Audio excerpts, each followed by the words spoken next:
Doctor Ghalib, আপনার কাছে জামাত প্রকাশ্যেই peer পদ্ধতির পক্ষে বলছে এবং সম্ভবত বিএনপি ছাড়া ছোট ছোট দল বলে যাদেরকে মনে করা হয়, জামাত যদিও ছোট দল না, ধরেন বাম দল কিংবা নতুন দল, আরো ছোট ছোট দল, তারা সবাই পিয়ার পদ্ধতি চাচ্ছে।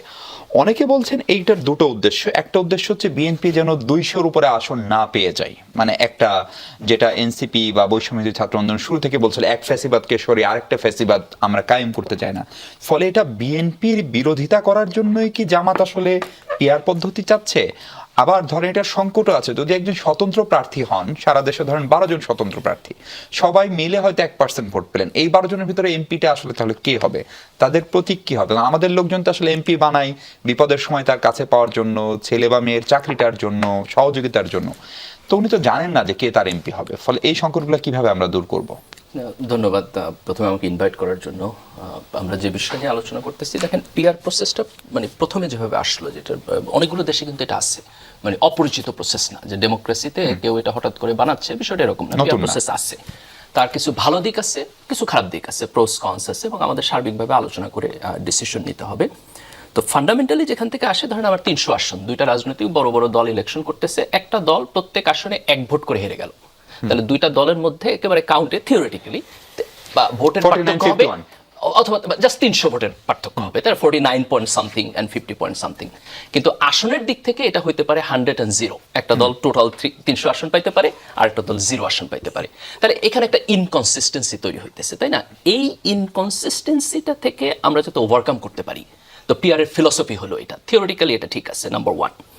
নাম্বার 2 হলো পিআর এর পক্ষে যে পজিটিভ আর্গুমেন্টগুলো করা হয়, তার মধ্যে আরেকটা হলো যে এখন যখন আপনি স্থানীয়ভাবে একজন লোক নির্বাচন করে আসতেছে, সে স্থানীয় এলাকায় একটা দলীয় বলয় তৈরি করতেছে, তার মাসলম্যান থাকে, ভোট কাটতে হয়, তার টাকা পয়সা বিলাইতে হয়। আপনি জানেন এখনকার সময় বোধহয় নির্বাচন করতে প্রায় 20-30 কোটি টাকা খরচ হয় এক একটা এমপি আসনে। আনবিলিভেবল, তাই না?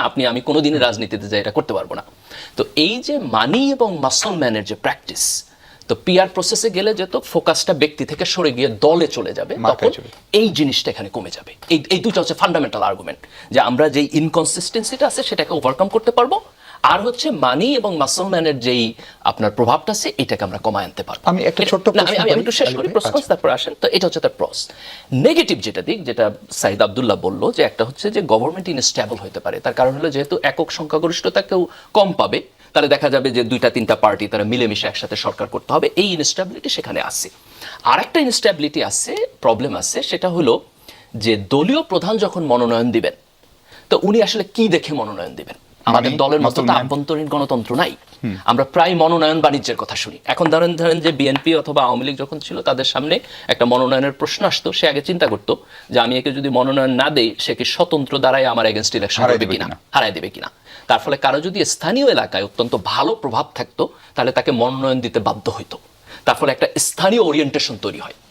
আমি যদি পিআরে চলে যাই, তাহলে এটা মেবি হইতে পারে যে দলীয় প্রধানের একটা আনকন্ডিশনাল পাওয়ার তৈরি হবে, এবং অল দ্য ব্ল্যাক মানি যেটা এখন আপনার গ্রামের সাধারণ মানুষের কাছে যায়, that black money can come back to here. এটা হইতে পারে এক্স্যাক্টলি টু দ্য সেন্টার। তো এটা একটা সম্ভাবনা পিআর প্রসেসের মধ্যে আছে। আবার এখানে পিআর প্রসেস মানেই যে একটা একক প্রসেস, বিষয়টা এরকম না। পিআর এর মধ্যে নানান প্রসেস আছে, আপনি কিভাবে ভাগ করবেন, এটা কি সারা দেশের ভোট একসাথে পার্সেন্টেজ হবে, না জেলা অনুযায়ী হবে? আমি যদি ধরেন যাইতে যাইতে আসন অনুযায়ী করি, তাহলে তো এটা এখনকার সিস্টেম হয়ে গেল, তার মানে ওইটা একটা লিমিট। আবার আনতে আনতে যদি আমি দেশ করি, তাহলে এটা হচ্ছে একেবারে রিয়েল পিআর। কিন্তু আমি মাঝখানেও করতে পারি, আমি জেলাতে যাইতে পারি, আমি বিভাগ অনুযায়ী করতে পারি, এটাকে নানানভাবে ওয়েটেজ করা যায়।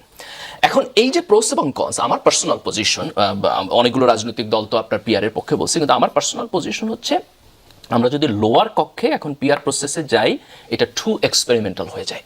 কারণ প্রোস কনস দুইটাই আছে, যেটা কনস আসছে এটাও আমি অ্যাগ্রি করি, কিন্তু তার পজিটিভ দিকও আছে। কিন্তু এটা আমাদের জন্য টু এক্সপেরিমেন্টাল হয়ে যায়, যে আমাদের জন্য এটা সেট হবে কিনা। বেস্ট প্রসেস হচ্ছে আমরা যদি সংসদের আপার কক্ষ করি এবং আপার কক্ষে পিআরে যাই একটা এক্সপেরিমেন্টেশন প্রসেস হিসাবে, তাইলে যেটা সুবিধা সেটা হলো যে উচ্চকক্ষ যদি আমাদের এখানে থাকে, উচ্চকক্ষের হাতে তো সকল ক্ষমতা থাকবে না।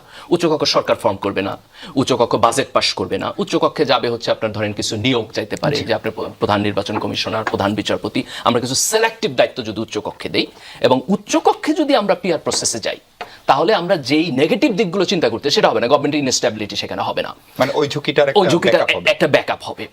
এবং সেই ক্ষেত্রে আমরা একটা একটা টেস্টিং পিরিয়ডের মধ্যে যাইতে পারি, ধরুন 2টা ইলেকশন 3টা ইলেকশন, আমরা দেখলাম এটা কিভাবে হইলো, তারপর যদি আমরা দেখি যে দ্যাটস ওয়ার্কিং ভেরি ওয়েল, তাহলে আমরা নিম্নকক্ষের ব্যাপারে আবার চিন্তা করতে পারি। জামাতের সাইকোলজি কি, তারা কেন পিআর চাচ্ছে? জামাত পিআর চাচ্ছে, আমি যতটুকু, আমি তো আর জামাতের মুখপাত্র হিসাবে বলতে পারবো না, আমি সরাসরি জামাতের মেম্বার না, কিন্তু আমি জাস্ট হচ্ছে ছাত্র শিবিরের সাথে আমার সংস্কৃতির সাথে এবং অবজারভার নাগরিক হিসাবে আমি তাদেরকে যেভাবে দেখি, সেই জায়গা থেকে যদি আমি দেখি, তাহলে জামাত হচ্ছে ব্যক্তি, মানি এবং মাসলম্যানের যে প্রভাব, জামাত একটা দলীয় দল, আপনি ধরেন যে আওয়ামী লীগ বা বিএনপির চাইতে জামাতের মধ্যে দলীয় শৃঙ্খলতা অনেক বেটার, এবং এখানে ব্যক্তিকে ফোকাস কম করে দলকে বেশি ফোকাস করা হয়। তাহলে আপনি যদি মানি এবং মাসলম্যান থেকে এই জিনিসটাকে সরাই দিতে পারেন, তাহলে জামাতের জন্য এটা বেটার হয়, এবং এটা একটা বেটার কালচারও। যদি এই ইনস্ট্যাবিলিটির কোশ্চেন এবং দলের সেন্টারে চলে আসার যে প্রবলেম, এটা যদি না থাকতো, তাহলে আমি পার্সোনালি মনে করতাম যে পিআর একটা বেটার সিস্টেম। এটা নেক্সট পার্লামেন্টে করলে কি সমস্যা, মানে এটা অন্তর্বর্তী সরকারকেই কেন করতে হচ্ছে? দেখেন, এখানে দুইটা জিনিস, অন্তর্বর্তী সরকার আসলো তো জুলাইয়ের মধ্য দিয়ে, তাই না? আসার পরে আপনি এখন দুইটা এক্সট্রিম পজিশনে যাইতে পারেন। একটা এক্সট্রিম পজিশনে আপনি বললেন যে আমার কোনো সংস্কারের দরকার নেই, আমি কিচ্ছু করবো না, আমি জাস্ট কুইকলি ইলেকশন দিয়ে চলে যাবো। তত্ত্বাবধায়ক সরকার ছিল না, আমি তত্ত্বাবধায়ক সরকার দিব, নির্বাচন কমিশনার সরাই দিয়ে নির্বাচন কমিশনার করবো, আমি 90 দিনের মধ্যে অথবা সাম সময়ের মধ্যে দিয়ে আমি হচ্ছে ইলেকশন দিয়ে দেবো। That's one philosophy. আর এক ফিলসফি আপনি বলতে পারেন, ওকে, পলিটিশিয়ানরা ঠিকঠাক মতো করে সংস্কার করে না, আমি 5 বছর বসে সংস্কার করে তারপর ইলেকশন দিব, অথবা 2 বছর বসে অথবা 3 বছর বসে। দুইটা এক্সট্রিম জায়গা। আমি আর্গু করবো যে আমাদের একটা মাঝামাঝি জায়গায় যাইতে হবে। কেন মাঝামাঝি জায়গায় যাইতে হবে? আমরা গত 17 বছর একটা ফ্যাসিবাদী সিস্টেমের মধ্যে দিয়ে গেছি। এই ফ্যাসিবাদী সিস্টেম আমাদের প্রত্যেকটা ইনস্টিটিউশনকে ধ্বংস করে দিচ্ছে, এবং সেই জায়গা থেকে এটা কাইন্ড অফ একটা নিউ বিগিনিং। কারণ আমি যদি বাংলাদেশের টোটাল হিস্ট্রি দেখি, আমাদের 91-তে একটা বিগিনিং ছিল, রাইট? আমরা হচ্ছে এরশাদের শাসনামল থেকে বের হয়ে আসা একটা গণতন্ত্র শুরু করছি, সেই গণতন্ত্র ফাইনালি শেখ হাসিনার হাত দিয়ে নষ্ট হয়ে গেল। তাহলে এখন আমাদের একটা নিউ বিগিনিং। এখন আমরা কি করব? এই নিউ বিগিনিং এ কি সবকিছু এক্স্যাক্টলি যেভাবে আছে সেভাবে রাখা ইলেকশনে চলে যাবো এবং সবকিছু বলবো ইলেক্টেড গভর্নমেন্ট আসবে? আমি তো মনে করি এটা ভালো জিনিস না। তার চাইতে আসেন আমরা আলাপ আলোচনা করি, যে কারণে অন্তর্বর্তী সরকার আসছে, আমরা কেন তত্ত্বাবধায়ক সরকার করি নাই? ফর দ্য সেম রিজন আমরা কিছুটা সংস্কার করি, দুইটা ভাগ করি, যার মধ্যে কোনটা সবচেয়ে গুরুত্বপূর্ণ, মেজর এবং মাইনর আইডেন্টিফাই করি, মেজর সংস্কারগুলো এখন করে ফেলি, তারপর আমি ইলেকশনে যাই। আমার মনে হয় that's the best policy. G.